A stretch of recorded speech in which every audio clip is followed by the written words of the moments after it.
So there was some time to kind of draw conclusions, and I want to give some time to Benno for sure. So from my perspective, I don't really have much to add to the views that have been contributed. I think purely personally, I think that it's a bit difficult, I mean, echoing what Christopher said at the end of the first panel, it's a bit difficult to say that the current situation is ideal, whether we characterize that as a market failure from a kind of textbook perspective or not, and what's a market failure and so on and so forth, and whether regulation needs a proven market failure. We leave it to the theoretical economists to discuss, but I think there is, I think, a general view that the current situation is not ideal with these protracted dances with parties that would like to agree, that would like a license, as Simona was saying, but it takes years currently under the Huawei procedure to get to the stage where you can go to a court for a determination that sometimes never happens. It does in England. I want to re-emphasize that point. Efficiency of the English courts, which are, however, now outside the European Union, so it doesn't really matter in terms of the impact assessment and all the rest of it.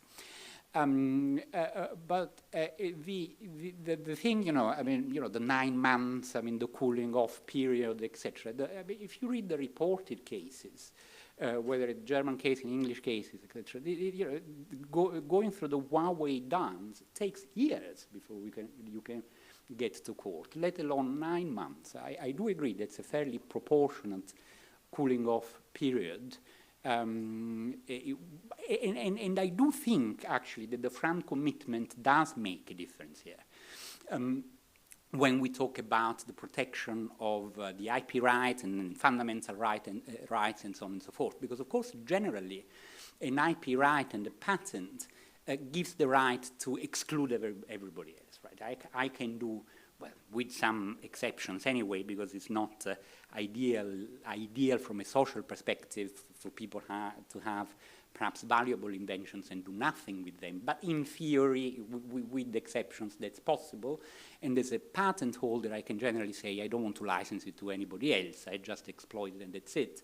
Or I just keep it there. Or I use it for following innovation, whether I get a more valuable patent at some point. Of course, that's where the front commitment does make a difference, because the patent holder has agreed to license. And therefore, this right of exclusion of everybody else doesn't apply any longer, and I have to license to anybody. Generally, those commitments say anybody. We don't go there and say, supply chain, etc., but say anybody who wants that license. And the question is only the terms and how much. So any cooling off period only gives you the risk, perhaps, of the insolvency of the prospective licensee, but in these circumstances, the regulation still gives you the possibility to go to court and ask for a bond to be posted as a kind of interim, urgent interim measure, if there is that kind of risk. But it's really the only risk. At the end of the day, you will have to license, and the licensee, if the patent is valid and infringed and essential, will have to pay a royalty.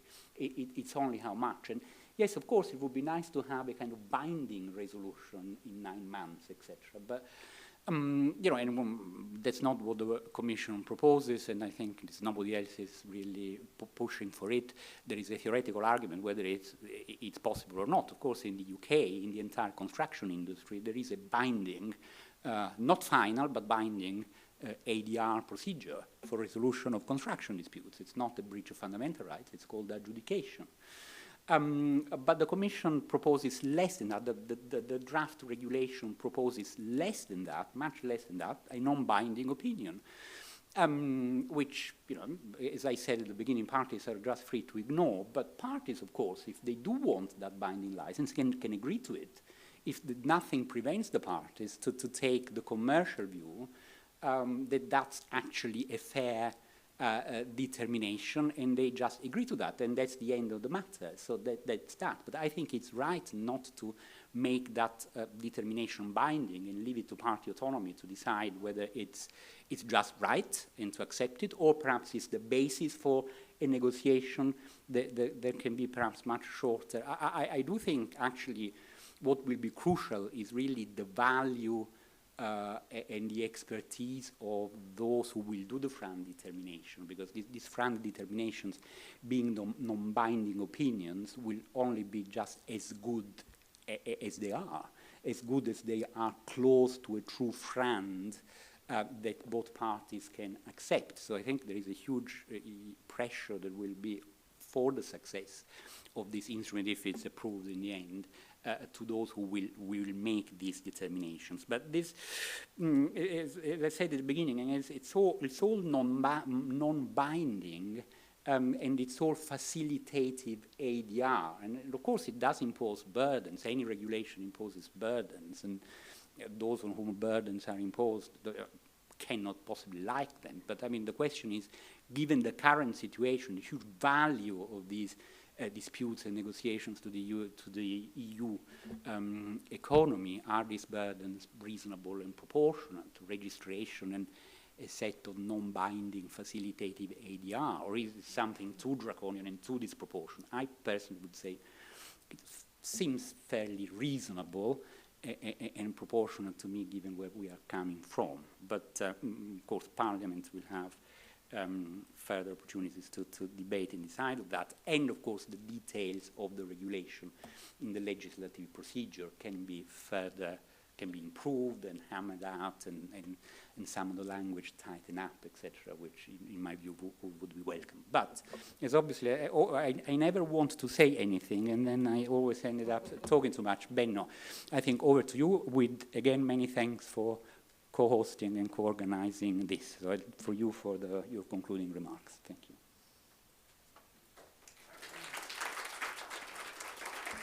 Thank you, Renato. And I realize that I'm the only obstacle here that is between this very constructive discussion and the drinks.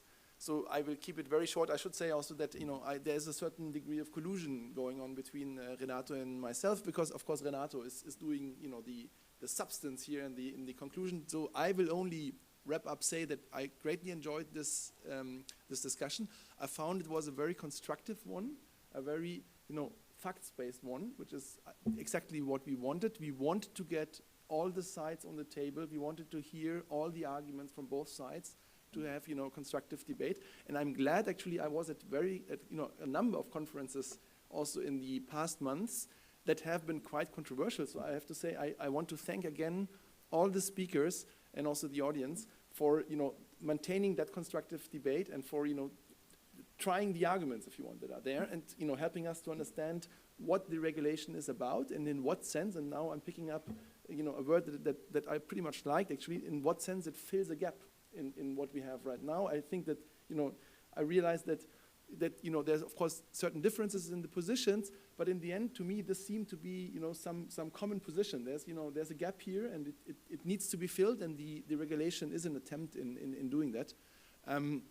So let me thank again the speakers, and also most importantly the audience of today's event. I'm very glad that we managed to organize this event, which is a cooperation between King's College and Charles River Associate. And having said that, I hope that many of you join me now for the cocktail. It's waiting outside. We have some bubbles, and I'm looking forward to continuing our discussion during the cocktail. Thank you very much.